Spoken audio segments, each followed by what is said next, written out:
EIC, इसका स्थापना किसने किया? इसका इस्टेब्लिशमेंट किसने किया? समझ रहे बात को?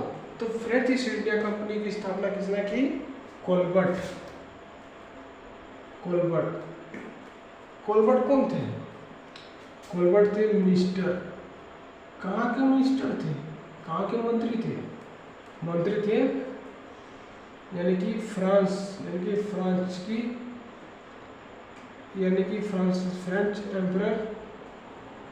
फ्रेंच एम्परर लुइस 14वां का, यानी कि जो फ्रेंच ईस्ट इंडिया कंपनी स्थापना हुई कब हुई थी? 1664 में।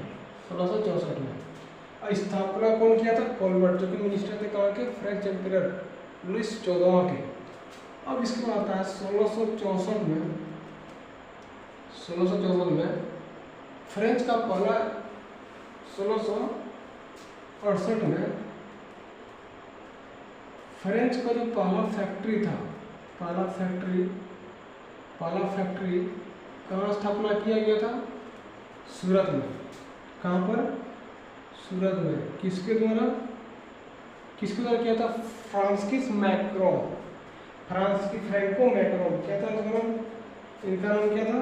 किसके द्वारा स्थापना किया गया था फ्रेंच का फर्स्ट फैक्ट्री?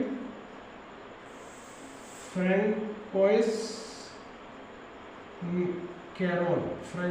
कैरोन। चलिए, पहला फैक्ट्री स्टैब्लिश कहाँ था? सूरत में। किसके द्वारा? फ्रैंकोइस कैरोन के द्वारा। नोट्स में जाइएगा।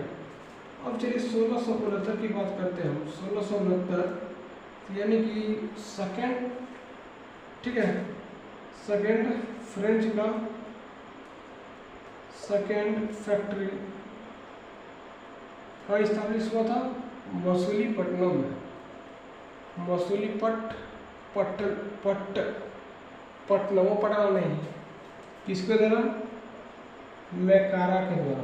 किसके द्वारा? मैकारा के द्वारा। किसके द्वारा? मैकारा के द्वारा। अब चलिए, ये हो गया फ्रेंच का इंट्रोडक्शन। पहला फैक्ट्री सूरत में, दूसरा फैक्ट्री मछलीपट्टनम में, और फिर 1664 में स्थापना कर दिया था फ्रेंच ईस्ट इंडिया कंपनी का। अब हम चलते हैं मेजर सेटलमेंट के बारे में। ठीक है, मेजर सेटलमेंट के बारे में चलिए, मेजर सेटलमेंट फ्रेंच हो गया। अब हम चलते हैं फ्रेंच सेटलमेंट की बात करते हैं। फ्रेंच का सेटलमेंट की बात करते हैं।